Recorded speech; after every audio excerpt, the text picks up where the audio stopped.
नमस्कार, मैं हूं संदीप चौधरी। बात बिहार की। बिहार में चुनावी शंखनाद हो चुका है और यह शब्द मैं कई बार इस्तेमाल कर चुका हूं। विधानसभा सीटों का ऐलान हो गया है, पर बात सीटों के बंटवारे पर और गठबंधन की शक्लो सूरत क्या होगी वहीं पर अटकी हुई है। आज से नामांकन की प्रक्रिया शुरू हो गई है। अब चुनाव क्या होता है? एक बड़ा मेला है, लोकतंत्र का मेला है, लेकिन ये वो दिन होते हैं, ये वो समय होता है जब आप आम दर्शक, आम वोटर, आप जनता जनार्दन होते हैं। आपको लुभाया जाता है चुनावी वादों के साथ, दावों के साथ, विकास की बातों के साथ, रोजगार की बात, शिक्षा की बात, स्वास्थ्य की बात, लेकिन वो बातें पूरी तरह से अभी नदारद हैं। नामांकन प्रक्रिया शुरू हो गई है। सुकेश, ये भी राजनीति का एक हिस्सा है क्या? ऐसा चुनाव भी होता देखा है? अभी मुद्दों की तो बात ही नहीं, चर्चा ही नहीं हो रही है। आजकल के चुनाव का जो कैरेक्टर है वो इस तरीके से है। गठबंधन की राजनीति में ये एक हकीकत है कि आखिरी वक्त तक पार्टियां चाहती हैं कि उनके हिस्से में ज़्यादा से ज़्यादा सीटें आए। चूंकि एक नया गठबंधन बना है जो बहुत सालों तक चला था, बीच में टूट गया था, री एंट्री हो गई, तो इसलिए वो कई पार्टियों को आगे पीछे वो देखना पड़ रहा है। कुछ पार्टियां उनमें से निकल गई हैं। तो आप ठीक कह रहे हैं कि रियल इश्यूज पे जितनी एक्सरसाइज इस बात पे हो रही है कि कौन लड़ेगा, कौन कितना लड़ेगा, कौन कितना जीतेगा, किसका मुख्यमंत्री होगा, सभी पार्टियां अगर ये मुद्दों पे बैठ जाती इतनी देर तक कि हमारे लिए मुद्दे क्या होंगे, वो ग्राउंड पे नहीं उतरे हैं, ये गलती हमारी है क्या, या ग्राउंड पे कैसे उतारेंगे, इसकी रणनीति कैसे बनेगी।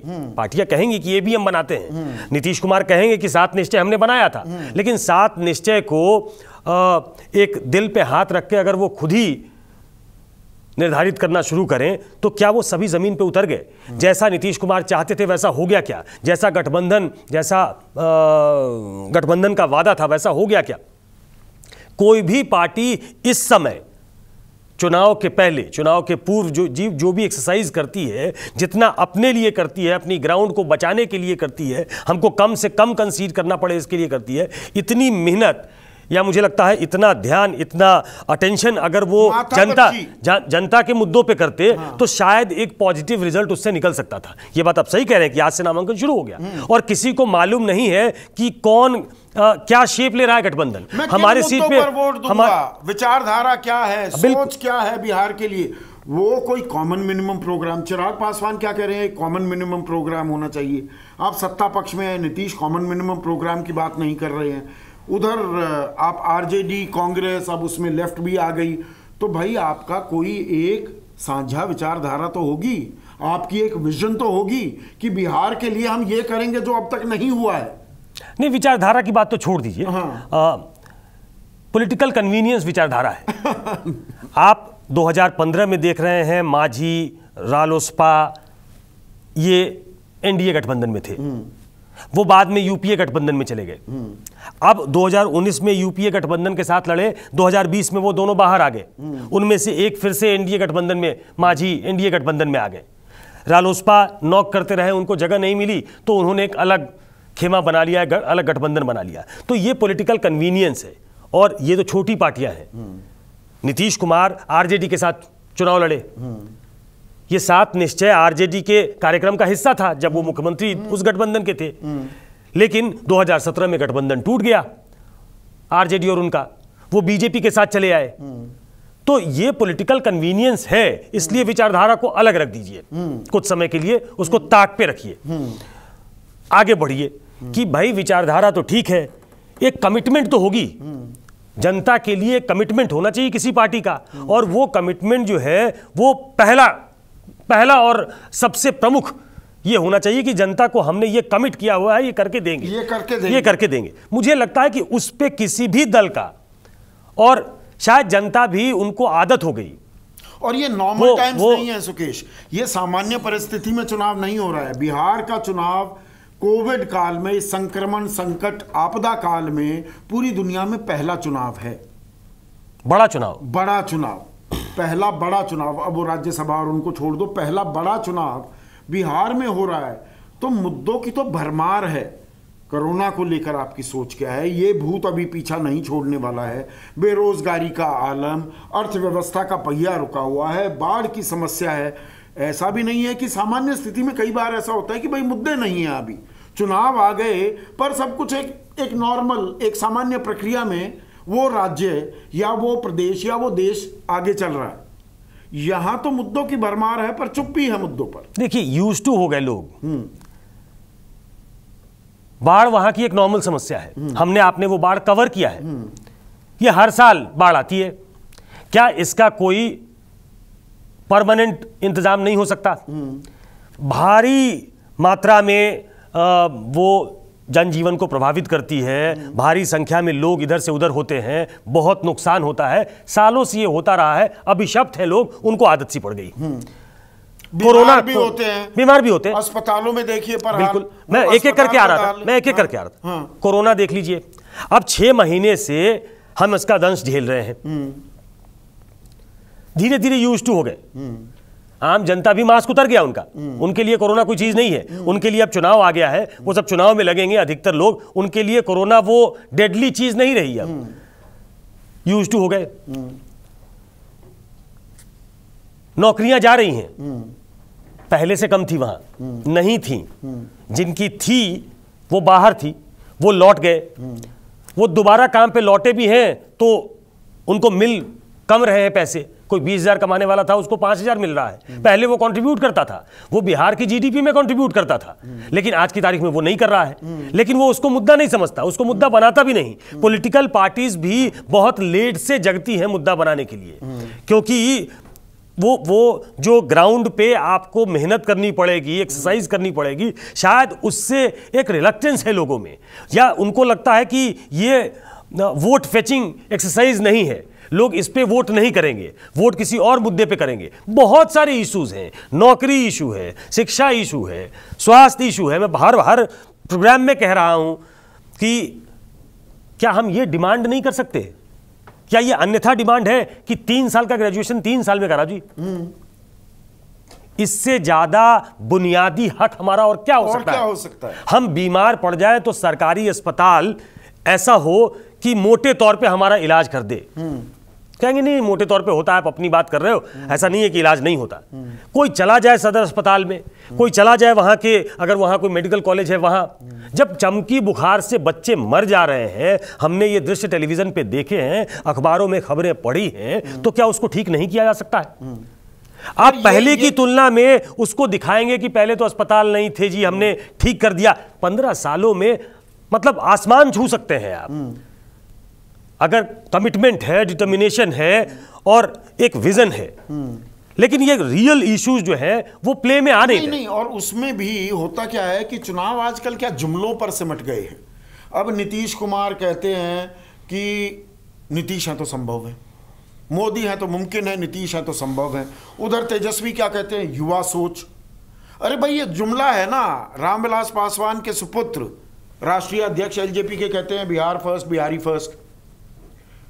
मतलब ये ऑब्स्क्योर सी बातें हैं, बिहार फर्स्ट, बिहारी फर्स्ट, युवा सोच।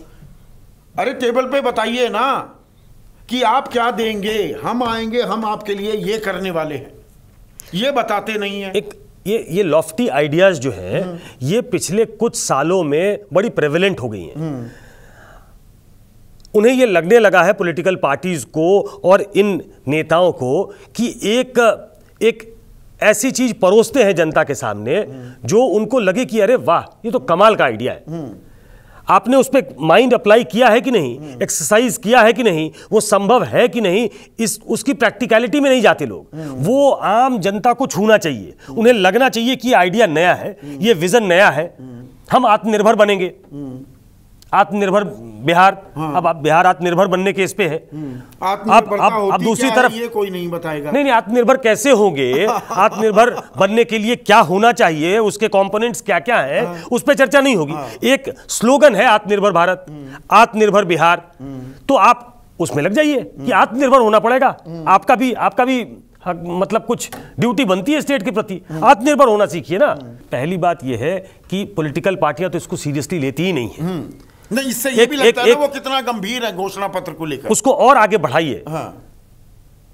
हर जगह एक्सरसाइज होती है, एक कमेटी बनेगी बड़ी बड़ी पार्टियों की, छोटी पार्टियां भी बना देती हैं, वो कमेटी रिसर्च करती है, रिसर्च करके वो मैनिफेस्टो बनाती है।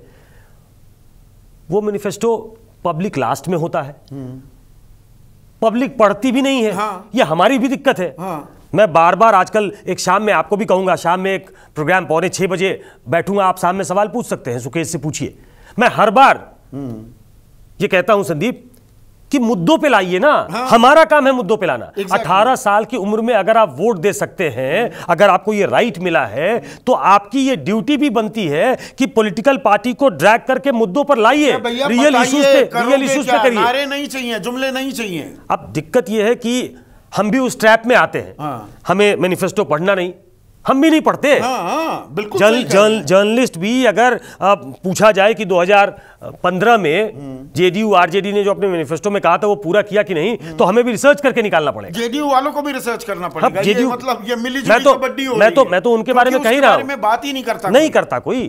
ये दिक्कत है। कुछ एक चीज पकड़ लेते हैं लोग जो बड़े नेता हैं कि हमने ये पब्लिकली कहा था इसलिए हम कर रहे हैं। 7 निश्चय उनमें से एक है कि बार बार 7 निश्चय की बात करते हैं। मुख्यमंत्री नीतीश कुमार की, उन्होंने 7 निश्चय कहा था, उन्होंने कहा कि हमने 7 निश्चय पूरे कर दिए हैं, आखिरी चरण में है, एक आध काम जो बाकी थे वो भी अक्टूबर लास्ट तक खत्म हो जाएंगे।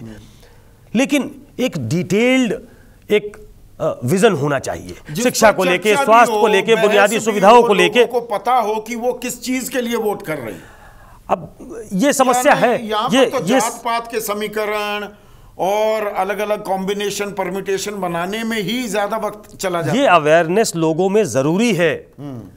और ये पता नहीं इलेक्शन कमीशन कितना कर सकता है, ये मीडिया कितना कर सकती है, मुझे नहीं मालूम। आम जनता को पॉलिटिकल पार्टी को फोर्स करना पड़ेगा, उनको ड्रैग करके मुद्दों पे लाना पड़ेगा कि आपने ये कहा था, ये नहीं किया, या आपको अपने मैनिफेस्टो में, आपके अपने कार्यक्रम में ये चीजें डालनी पड़ेंगी जो हमारे मतलब की चीजें, फिर जाकर आपको वोट मिलेगा। बिहार में कोई करे इंडस्ट्री की बात, कोई करे शिक्षा की बात, कोई करे स्वास्थ्य की बात, कि आपको उन चीजों पे आना पड़ेगा। अगर आपने नहीं किया, और ये खूबसूरती है डेमोक्रेसी की, सवाल पूछना डेमोक्रेसी की सबसे बड़ी खूबसूरती है। अगर आप सवाल नहीं पूछ सकते तो आप डेमोक्रेट नेशन नहीं है। तो सवाल पूछिए। और खूबसूरती ये भी है कि अगर आपने सवाल पूछा, उनके पास जवाब नहीं है, उन्होंने कहा था, कमिटमेंट पूरा नहीं किया, 5 साल में आपके पास मौका है, हटा दीजिए। के लिए जनता जनार्दन होते हैं आप। जिस दिन आप वोट करते हो, जिस दिन वोट कर दिया, आपकी वो बादशाहत खत्म। तो ये अवेयरनेस कोई और बन बिल्कुल जाता है। ये अवेयरनेस कहते ना कि उनका राज था। अरे भाई इनकी हुकूमत थी। ओ नेहरू जी ने लिखा कि प्रथम सेवक, वो भी उस समय उन्होंने कुछ सोचा होगा कि इसको दूसरे इसमें ले जाते हैं कि मैं प्रधानमंत्री नहीं हूं, मैं प्रथम सेवक हूं। नरेंद्र मोदी ने कहा मैं प्रधान सेवक हूं। तो कहने के लिए तो वो प्रथम सेवक थे, प्रधान सेवक नरेंद्र मोदी हैं, लेकिन वो प्रधानमंत्री थे, मुख्यमंत्री हैं, उनकी सत्ता होती है, उनकी हुकूमत होती है। जनता उसी दिन मालिक होती है जिस दिन वो वोट डालती है। बिल्कुल। तो वो वोट डालने के पहले, उस दिन वोट डालने के पहले दिमाग में ये रखिए, किसने आपकी बात सुनी, किसने आपकी बात नहीं सुनी। अगली बार अगर आएगा तो उसको भी सबक सिखा देंगे जिसको इस बार उम्मीद के साथ वोट कर रहे हैं। ये पार जब तक जनता में नहीं आएगी तब तक बिल्कुल उसी आज फॉर्म में चलेगी। फॉर्मलाइज किया है, पर ये बहुत जरूरी है। देखिए, बटन दबाना आपका हक ही नहीं, आपकी जिम्मेदारी भी है। ये बात हम लगातार कहते हैं, पर आपकी हक और जिम्मेदारी ये भी है कि राजनीतिक दलों से आपकी कोई भी प्रेफरेंस हो, उनसे सवाल जरूर पूछिए कि भैया हमारे लिए करोगे क्या, आपकी विजन क्या है, हमें तफसील से उस बारे में बताइए। नारे और जुमले मत गढ़िए, हमें पता होना चाहिए कि अगले 5 साल आप क्या करेंगे। क्योंकि जैसे ही हमने बटन दबा दिया, आप हमें बादशाह तो कहते रहते हैं, हमारी बादशाहत खत्म हो जाती है, फिर आप बादशाह बन जाते हैं, फिर दिखते भी नहीं हैं। तो इस बारे में भी सोचिएगा। ये बिहार वासियों से हमारी न्यूज़ 24 की तरफ से अपील है। अभी के लिए बस इतना ही। नमस्कार, मैं हूं मानक गुप्ता। अगर आपको हमारा ये वीडियो पसंद आया हो तो इसे लाइक और शेयर जरूर करें, और हाँ, हमें सब्सक्राइब और फॉलो करना ना भूलें ताकि आप देश और दुनिया की कोई खबर मिस ना करें। तो जुड़े रहिए हमारे साथ और देखते रहिए न्यूज़ 24।